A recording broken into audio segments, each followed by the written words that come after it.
By this time in 2023, I can say that we're not really surprised by a lot of the modern older women who are competing with younger women half their age. You see them all over TikTok, competing with their daughters and even granddaughters, participating in dance challenges, knee challenges, and everything else, attempting to show off in front of an audience on social media, prove that they are still attractive, and try to convince people that they are even more attractive than their daughters and women that's younger than them. You can tell a lot of them live for the validation of social media. It's one thing we can all admit, these women are not your grandmothers from 30, 40 years ago. Not at all. Aging is certainly a natural process, and it happens to everyone lucky enough to live long enough to go through the cycles of life. As for women, you have some who prefer to age gracefully and embrace the natural changes that come with growing older, while other women may use plastic surgery to maintain a more youthful look. Years ago, only folks in Hollywood could access doctors for these procedures, but within the last 10-15 years, your average woman has more and more access to cosmetic surgeons. Easy access, affordability, mixed in with a sense of competition or pressure to maintain their appearance as they age, those are just some of the reasons for more middle-aged modern women electing to have these procedures. One grandmother made that tough decision when she traveled from Indiana to Florida and never made it back home alive. She left behind 11 grandchildren. Take a second to make sure that you're subscribed to the channel and click the notification bell for all updates. April 2022. That's when 45-year-old Tanisha Walker, mother of 4, grandmother of 11, wanted to get in better shape, so she decided to get plastic surgery. She told her family that she was going for a breast reduction, but her plans changed after a local doctor denied her surgery due to her high BMI. That doctor did not want to risk operating on Tanisha, so she ended up with Dr. Simmons at New Life Plastic Surgery, and she ended up getting liposuction and a BBL instead. Dr. Simmons accepted Tanisha as a patient. He had no issues with her BMI. According to New Life Plastic Surgery, Tanisha went in surgery at 9:35 a.m. An hour and a half later, she was out of surgery and placed into a New Life Plastic Surgery recovery room at 11:05 a.m. Nearly 3 hours later, just before 2 p.m., New Life Plastic Surgery discharged Tanisha into the care of a recovery home business ran by 44-year-old Charlie Butler called Chasing Dreams Recovery Home. Tanisha found out about Charlie through New Life Plastic Surgery. That's who recommended her to the business. She was supposed to go to that recovery home after she left the surgery center. But according to Charlie, Tanisha told them that she was lightheaded and felt really sick. So instead of taking her to the recovery home, Charlie transported Tanisha to the hospital. Unfortunately, after 3 days in the hospital, Tanisha passed away. Good evening once again. Thanks for joining us. Tonight, the family of an Indiana woman who died after a plastic surgery procedure is the latest family looking for answers about how this could all happen. NBC6 reporter Julie Leonardi is live at Miami-Dade Police headquarters where officers are investigating what happened in a story that we've been reporting only on NBC6. Hi, Julie. Hi. Well, this family is just absolutely devastated. They say that Walker leaves behind a huge family. That's why many of those family members flew from Chicago to Miami today to meet with police, and they're hoping they find some answers.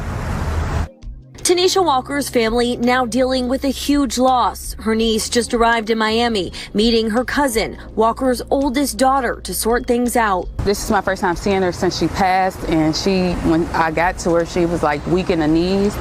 So it's really hard for her right now, and I could just imagine because she has her youngest is 19. Tatianisha Middleton, Walker's niece, says her aunt was just 45 years old and a mother of 4 with 11 grandchildren. She was just a patient person. Like, she was always open and willing to do anything for anybody. So this really hit us hard because she was a really big person in our family. She says Walker cared for the entire family and was always there when they needed her. They supported her flying to Miami for plastic surgery. Walker had a Brazilian butt lift, or BBL, and liposuction done by a doctor at New Life Plastic Surgery. A BBL is a popular plastic surgery procedure in which fat is taken from undesired parts of the body and injected into the butt or back. The clinic, New Life Plastic Surgery, tells NBC6 that Walker's procedure went as expected and was a success. The clinic says she went in at 9:35 a.m. and was transferred to the recovery room at 11:05 a.m. She was discharged and picked up by the driver of a recovery center called Chasing Dreams just before 2. The owner of Chasing Dreams was the one who picked up Walker from the clinic. She says Walker felt sick, so she drove her straight to the hospital. By the time she got back to the front seat, my aunt was on her knees because of the procedure, and she said that her head dropped. Middleton says her aunt died at the hospital, but says New Life told her she died while in the care of the recovery center. In an exclusive interview, the family of the first patient told NBC6 she died in February after a blood clot ended up in her lungs, almost 2 weeks after her surgery. She had undergone a liposuction and tummy tuck with a different doctor. Now, New Life today, again, telling us the timeline of that surgery and that pickup. Meantime, that family, they tell us they're at the hospital and they're hoping to be able to identify the body today. She says the doctor that performed that surgery has offered to pay for the family's funeral expenses. Live in Durrell, Julie Leonardi, NBC6 News. New Life Plastic Surgery said that Tanisha's surgery was a success. They said they released her to the recovery home and she passed away in the care of the recovery home, not the plastic surgery center. That's the story they gave to the police during the investigation, immediately placing all the blame on Charlie. Charlie said that she was not responsible for Tanisha's passing and she took her straight to the hospital from New Life Plastic Surgery because during transport, Tanisha passed out in the truck and became unresponsive after Charlie picked her up. The investigation led police to look more into Charlie and her recovery home business, Chasing Dreams, where Charlie was charging women $200 per night to stay at a recovery home in Miami Lakes. Well, a little over 2 months after a woman died following a plastic surgery procedure at a plastic surgery clinic, the owner of the recovery home where that woman was supposed to go afterwards has just been arrested. And she's accused of operating that home illegally. NBC6 reporter Julie Leonardi spoke to the daughter of the woman who passed away. Julie, what did she have to say? Yeah, I did. Well, her mother, 47-year-old Tanisha Walker, traveled to Miami for plastic surgery back in April. Now, she died following that procedure. Her family, of course, is devastated. Now, since we last told you this story, a lot has happened. Her family has laid her to rest. They've since hired an attorney. Now, another part of this story is now unfolding, but her daughter says this new arrest is something they saw coming. We really miss our mom. I'm still in disbelief. Tanisha Walker's daughter says their family is still grieving. She loved her family, period. Like, she was a caring, loving person. Mom would get a shirt off her back. I just feel like she was robbed of life.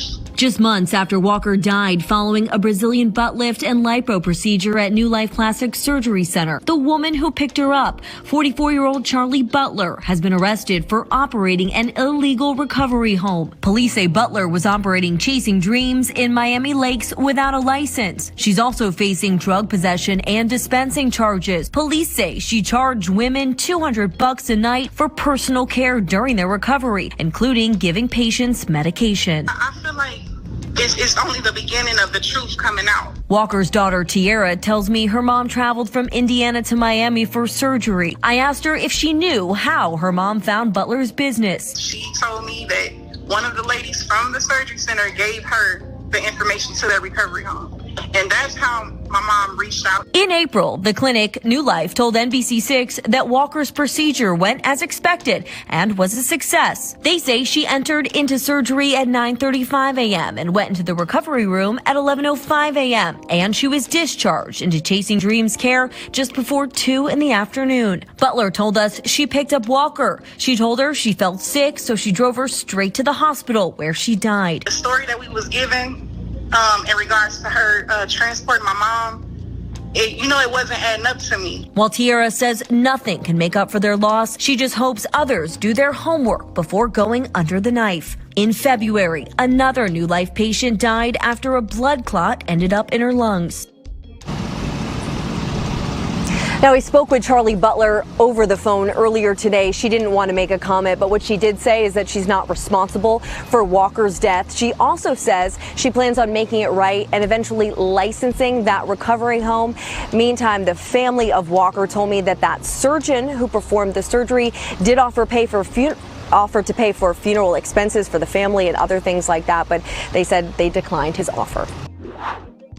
2 months after Tanisha passed away, Charlie was arrested in June 2022, charged with multiple felonies, healthcare operations with no license, and possession of drugs, to name a few.